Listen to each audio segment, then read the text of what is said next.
Let's mic आज का अखबार। नमस्कार, लेट्स माइक में आपका स्वागत है। आज का अखबार के साथ मैं राखी जैन। द न्यूयॉर्क टाइम्स में प्रकाशित लेख हेलेन ऑफ ट्रॉय का सुंदर सत्य। इसमें लेखक ने क्रिस्टोफर नॉलन की फिल्म ओडिसी में ऑस्कर विजेता अभिनेत्री लुपिता न्योंगो को हेलेन ऑफ ट्रॉय की भूमिका दिए जाने के बाद छिड़ी बहस के बहाने एक दिलचस्प और गहरे सवाल को उठाया है। लेख का कहना है कि विवाद केवल किसी पौराणिक पात्र के रंग रूप का नहीं है, बल्कि ये उस बात का है कि हम सुंदरता, पहचान, सत्य और इतिहास को किस नजर से देखते हैं। कुछ आलोचकों ने एक अश्वेत अभिनेत्री को हेलेन के रूप में कास्ट करने का विरोध किया, लेकिन लेखक का तर्क है कि प्राचीन यूनानी साहित्य में हेलेन की सबसे बड़ी पहचान उसकी सुंदरता से ज्यादा उसके व्यक्तित्व, उसकी वाणी और उसके इर्द गिर्द चलने वाली बहसों से जुड़ी रही है। लेख बताता है कि वास्तव में किसी को नहीं पता कि हेलेन ऑफ ट्रॉय दिखती कैसी थी। होमर और अन्य यूनानी लेखों ने उसके सौंदर्य का उल्लेख तो किया, लेकिन उसके चेहरे मोहरे का कोई स्पष्ट विवरण नहीं दिया। यूनानी साहित्य में हेलेन को एक ऐसी महिला के रूप में प्रस्तुत किया गया है जिसके बारे में अलग अलग कहानियां, तर्क और दृष्टिकोण मौजूद हैं। कहीं वो प्रेम में पड़ी हुई स्त्री है, कहीं युद्ध की जिम्मेदार, कहीं निर्दोष पीड़िता और कहीं बेहद चतुर वक्ता। यानी उसके चरित्र का केंद्र उसकी शक्ल नहीं, बल्कि उसके बारे में कही और सुनी जाने वाली बातें हैं।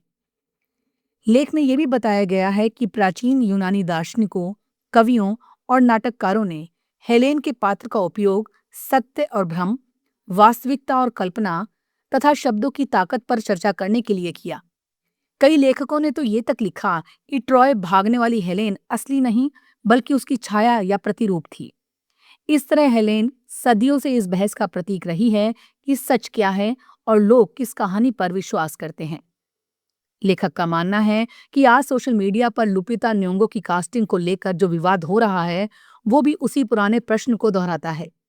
लोग ये तय करने में उलझे हैं कि सुंदरता कैसी दिखनी चाहिए, कौन किसी भूमिका के लिए उपयुक्त है और हमारी धारणाएं किस हद तक पूर्वाग्रहों से प्रभावित हैं। इस दृष्टि से देखा जाए तो ये विवाद प्राचीन यूनानी परंपरा की ही एक आधुनिक पुनरावृत्ति है।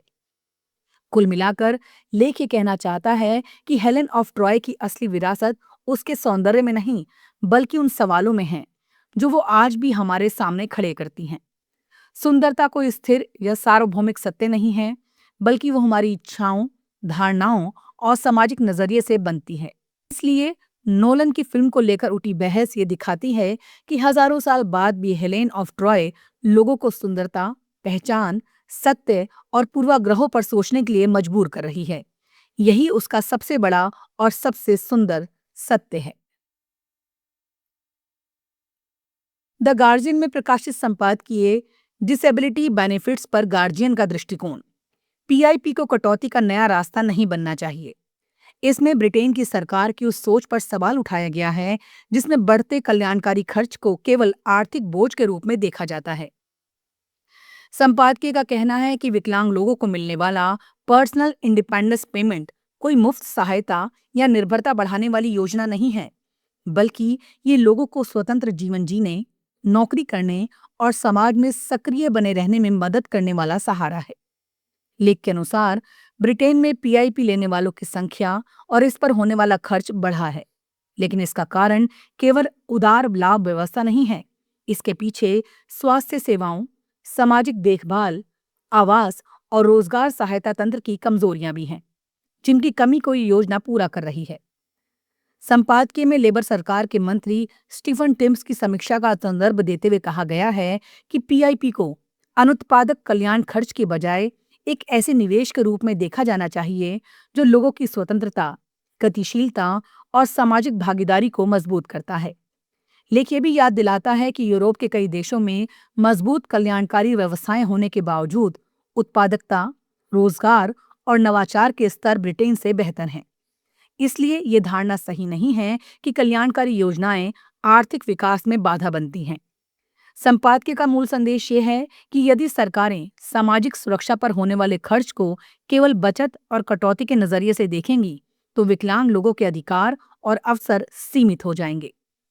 वास्तविक चुनौती ये है कि ऐसे खर्च को समाज और अर्थव्यवस्था में भागीदारी बढ़ाने वाले निवेश के रूप में स्वीकार किया जाए, न कि केवल सरकारी खजाने पर बोझ के रूप में। अल जजीरा में प्रकाशित लेख फादिल शाकर कौन है? जमानत पर रिहा हुए लेबनान के पॉप स्टार में एक ऐसे लोकप्रिय गायक की कहानी बताई गई है जिसकी जिंदगी संगीत की दुनिया से निकलकर विवादों, राजनीति और अदालतों तक पहुंच गई। लेख के अनुसार फादिल शाकर कभी अरब जगत के सबसे लोकप्रिय गायकों में गिने जाते थे। प्रेम गीतों के लिए मशहूर शाकर को प्रिंस ऑफ रोमांस कहा जाता था और उनके कार्यक्रमों में बड़ी संख्या में लोग पहुंचते थे। लेकिन वर्ष 2012 में उन्होंने ये कहकर संगीत छोड़ दिया कि गायन धार्मिक दृष्टि से उचित नहीं है। इसके बाद उन पर कट्टर सुन्नी धर्मगुरु अहमद अल असीर के समर्थक बनने और उनके सशस्त्र समूह से जुड़ने के आरोप लगे। लेख बताता है कि 2013 में लेबनान के सिडोन शहर में सेना और अल ससीर के समर्थकों के बीच हुई हिंसक झड़पों में कई सैनिक और लड़ाके मारे गए थे। इसी घटना में शाकर पर भी शामिल होने का आरोप लगाया गया।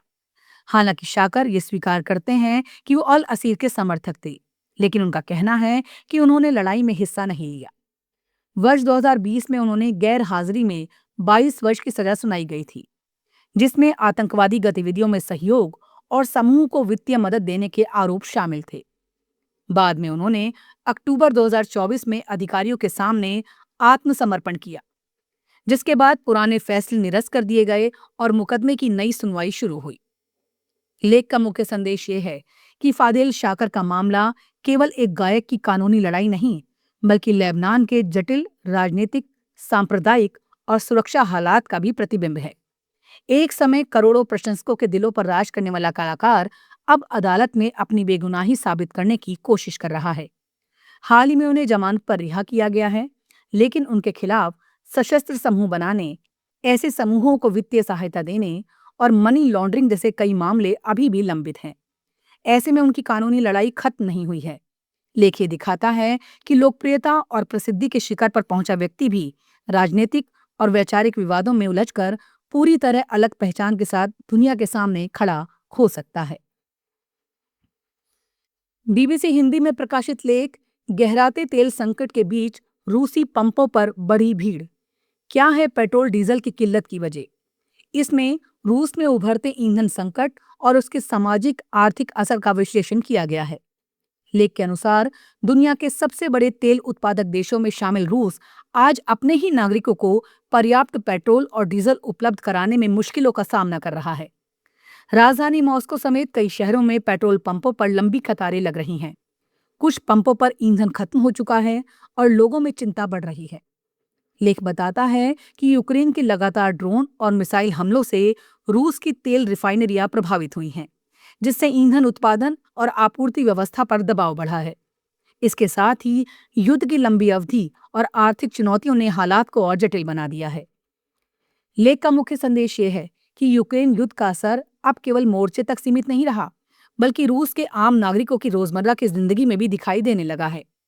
सरकार कीमतों पर नियंत्रण, सब्सिडी और आयात जैसे कदम उठा रही है। ईंधन की कमी ने लोगों की आर्थिक चिंताओं और भविष्य को लेकर आशंकाओं को बढ़ा दिया है। सर्वेक्षणों में भी राष्ट्रपति व्लादिमीर पुतिन की लोकप्रियता और अर्थव्यवस्था को लेकर जनता के भरोसे में कुछ गिरावट दर्ज की गई है।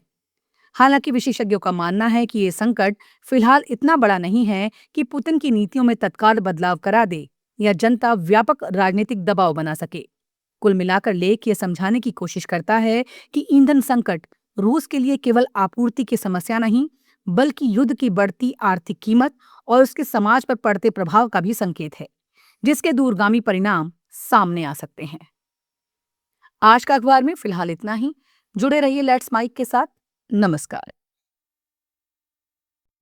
आप सुन रहे थे let's make more than radio. Follow कीजिए हमें हमारे सोशल मीडिया प्लेटफॉर्म्स पर।